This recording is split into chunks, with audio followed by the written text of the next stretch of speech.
Hello everyone, आप सभी का मनोहारी एजुकेशन में स्वागत है। आज की वीडियो में हम लोग बात करेंगे heat interaction for various processes में। सबसे पहला है हमारा constant volume process. Constant volume process आप सभी जानते हो, ऐसी प्रोसेस होती है जिसमें हमारा वॉल्यूम सेम रहता है, चाहे हम कुछ भी करें, प्रेशर टेम्परेचर चेंज हो जाए, मगर वॉल्यूम हमारा इनिशियल फाइनल स्टेट में चेंज नहीं होता। तो यहाँ पे हम हीट के एक्सप्रेशन डेवलप करने के लिए फर्स्ट लॉ ऑफ थर्मोडायनेमिक्स का यूज़ करेंगे। ठीक है, यहाँ पे हमने ये वाली इक्वेशन ली है। ठीक है, इसके एग्जांपल इसके जो वैलिडेशन है वो देख लेते हैं। सबसे पहले ये हमारी जो होगी क्लोज स्टेशनरी सिस्टम के लिए वैलिड है, रिवर्सिबल प्रोसेसेस के लिए वैलिड है, और उनके लिए वैलिड है जो अदर वर्क ज़ीरो होंगे, जैसे शाफ्ट वर्क, इलेक्ट्रिक वर्क, ये सभी आपके ज़ीरो होंगे। बस आपका जो है वो आपका बाउंड्री वर्क या फिर हम कहें पीडीवी वर्क जो होगा, बस वही आपका यहाँ पे काम में आएगा। ठीक है, अब इसके बाद हम लोग क्या करते हैं, इस एक्सप्रेशन में कांस्टेंट वॉल्यूम प्रोसेस के लिए हम लोग जो इसकी वैल्यूज़ होंगी वो रखते हैं। देखो कांस्टेंट वॉल्यूम प्रोसेस का क्या मतलब है, चेंज इन वॉल्यूम जो होगा वो dv जो हमने ले रखा है वो ज़ीरो है। इसको हम लोग फर्स्ट लॉ में पुट करेंगे तो हमारे पास ये आ जाएगा del Q is equal to D U plus P into zero, और ये फाइनली हमारे पास आएगा del Q is equal to D U. तो यहाँ से हमारे पास जो कंक्लूजन निकलता है वो देख लेते हैं। कंक्लूजन क्या निकलता है हमारे पास यहाँ से, ये है the heat interaction in constant volume process is utilised in changing the internal energy of the system.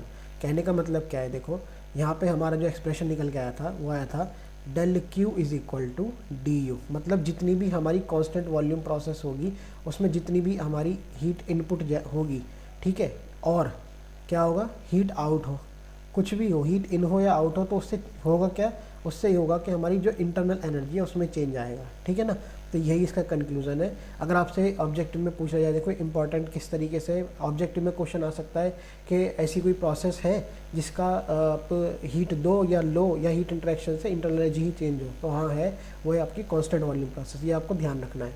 ठीक है, इसके बाद हम लोग क्या करते हैं, internal energy for ideal gas को यहाँ पे देखते हैं किस तरीके से ये होती है। देखो ये बहुत इंपॉर्टेंट है, यहाँ पे जनरली इसमें बहुत कन्फ्यूजन होता है। जब हमारे न्यूमेरिकल्स आते हैं तो हम इंटरनल एनर्जी का फॉर्मूला नहीं देख पाते, तो इंटरनल एनर्जी का फॉर्मूला यहाँ से हम लोग इस तरीके से देख सकते हैं। तो यहाँ पे सबसे पहले जूल ने, ठीक है, जूल एक साइंटिस्ट हैं, उन्होंने बोला था कि the internal energy for ideal gas, ये इंपॉर्टेंट है। ठीक है, internal energy for ideal gas is a function of temperature. किसका फंक्शन है, टेम्परेचर का, उन्होंने बोला था ये। और किसके लिए वैलिड है ये, आइडियल गैस के लिए। ठीक है ना, ये आपका आइडियल गैस के लिए वैलिड है। तो आइडियल गैस के लिए जब हमारा ये फंक्शन वैलिड होगा, टेम्परेचर पे बेस होगा ये हमारा इंटरनल एनर्जी, तो हम यहाँ से ये कह सकते हैं जो फाइनली हमारे पास एक्सप्रेशन निकल के आया था एज पर जूल, ठीक है, वो आया था ये del U is equal to M C V delta T. अब ये वैलिड किसके लिए है, इसकी कंडीशन देख लेते हैं। देखो एक तो कांस्टेंट वॉल्यूम होना चाहिए, आइडियल गैस होना चाहिए, तो मतलब सीधा आपसे क्वेश्चन बन सकता है what is the heat interaction और what is the change in internal energy for constant volume undergoing for an ideal gas undergoing a constant volume. इस तरीके से आपसे क्वेश्चन बन सकता है। ठीक है, कांस्टेंट वॉल्यूम है तो डेल क्यू हमारा डी यू के बराबर है, तो हीट इंटरेक्शन भी डायरेक्टली आपसे पूछ सकता है। ठीक है, तो यहाँ पे आप इस बात का ध्यान रखना कि ये D U change in internal energy जो है M C V D T है। यहाँ पे एम क्या है, मास ऑफ द गैस होगा, ठीक है, जो सिस्टम में होगा।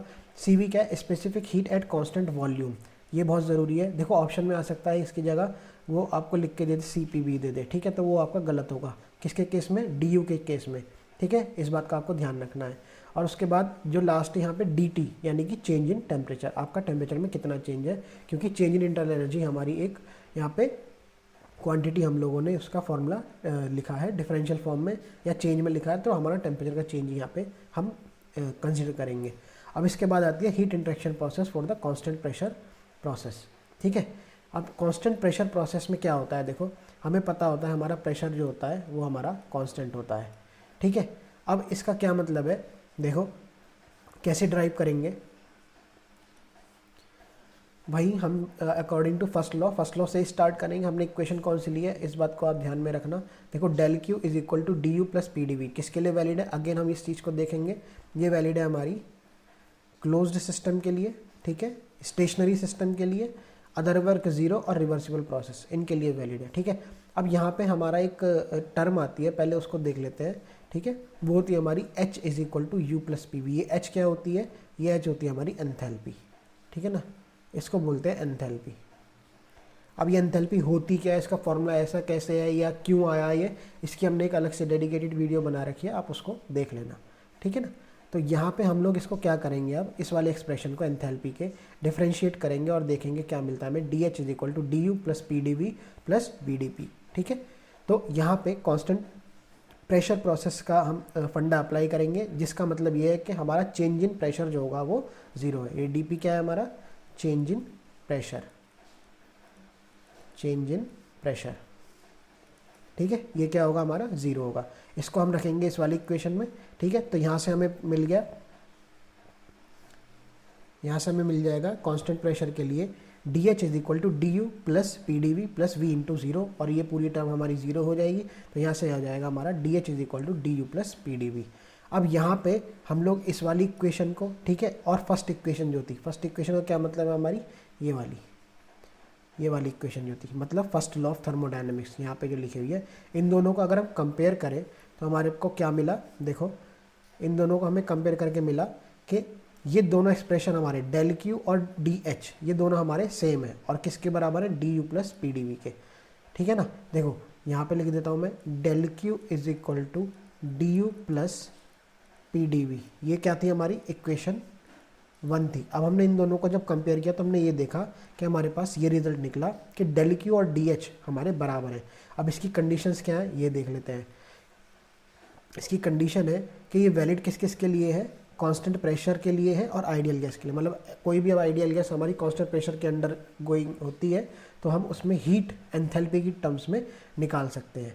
तो यहाँ से हम कह सकते हैं कि जो हमारी हीट होगी एंथैल्पी, और जो हमारा फंक्शन होगा इस तरीके से m into C P into D T, ठीक है। यहाँ पे डी यू में क्या था, M C V D T था, एंथैल्पी में क्या है, M C P delta T या डी टी।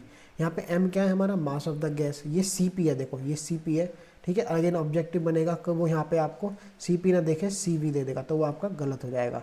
तो यहाँ पे क्या है, specific heat at constant pressure, pressure की बात है यहाँ पे, और ये डी टी क्या है, चेंज इन टेम्परेचर।